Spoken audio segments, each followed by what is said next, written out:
ሃላንድ በ168 ጨዋታ 147 ጎል አስቆጥሯል። እናም በሊጉ ከንጉሱ የተሻለ ቦታ አለው ክብር አለው የሚሉ ድምጾችን እየሰማን ነው። የንጉሱ አድናቂዎች ቪዲዮውን ኮፒ ሊንክ ሪፖስት ላይክ በማድረግ ጀምሩት።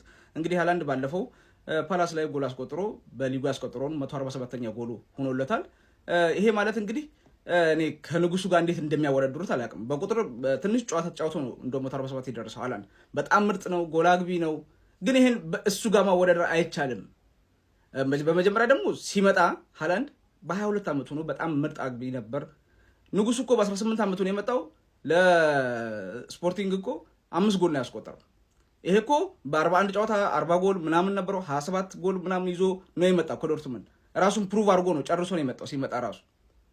በዛ ላይ እኔ ስታቱ ምናምን ተውት፣ እንዴት ነው በእግር ኳስ ስኪላቸው ራሱ የሚወዳደሩት እንዴ?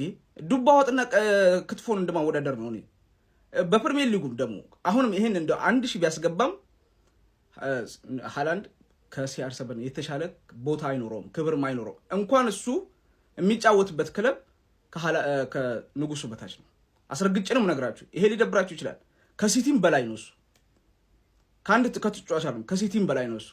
እንዴ ያዝናናህ ነበርኩ ሲአር7 እኮ ሲመጣ በእድሜው ንጉሱ እንዴት ድሪብል እንደሚያደርግ አንድ ጨዋታ ላይ ያደረገውን እሱ ሙሉ ሲዝን አያደርገውም። ንጉሱ አንድ ጨዋታ ላይ ያደረገውን ድሪብል የቀነሳቸውን ሰዎች እሱ ሙሉ ሲዝኑን አይቀንስም ነበር። ሲመጣ እነ ቫን ኒስተልሮይ ምናምን ነበሩ። ባላንዶር አንስቷል። እንግዲህ እኔ በቃ በይሄ ጎል በማስቆጠር ምናምን አንደኛ ነው ሃላንድ፣ በጣም ጎበዝ ነው።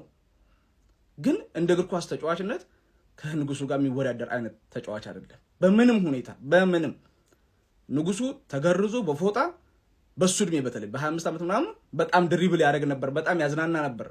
እንዴ ሃላንድ እኮ በእግር ኳስ ታሪክ ማንም ሊያስታውሰው አይችልም ከሲቲ ደጋፊዎች። በምን ታስታውሰዋለህ እንዴ? በምንም አታስታውሱትም። ይሄ እኮ የሆነ ነገር ያደረገውን ታስታውስለታለህ እኮ። የሆነ ማን ጋር ሚሞሪ አለ ሃላንድ? ማንም ጋር የለም። ይሄ ከንቀት አይደለም።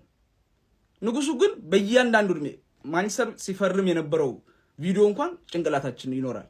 የዛኔ ባንኖር እንኳን እኔ የአይምሮ መንቀጨር ካልሆነ በቀር እኔ ሁለቱም ማወዳደር በጣም የሚገርመው አሁንም ድረስ የፕሪሚየር ሊጉ ምልክት ነው ከሱ የተሻለ። ለምን 1000 አያገባም? ከሲቲም የተሻለ ታሪክ አለው እሱ በሰዎቹ ሚሞሪ ዘንድ ነው የምላችሁ። ይሄን አስረግጬ የምነግራችሁ። ቢደብራችሁም የራሳችሁ ጉዳይ፣ አይመለከተኝም። ግን እንደው የሜሲ ምናምን ወዳጅ እንኳን ብትሆን ይሄን እውነታ ሊቀበሉ ይችላሉ። እኔ ጭንቅላት ያለው ሰው እኔ ይሄን ነው የምለው። የንጉሱ አድናቂዎች እስቲ የሚሰማችሁን ኮሜንት ላይ አስቀምጡ። ቪዲዮ ከተመቻችሁ ኮፒ ሊንክ ሪፖስት ላይክ ማድረግ እንዳይረሳ።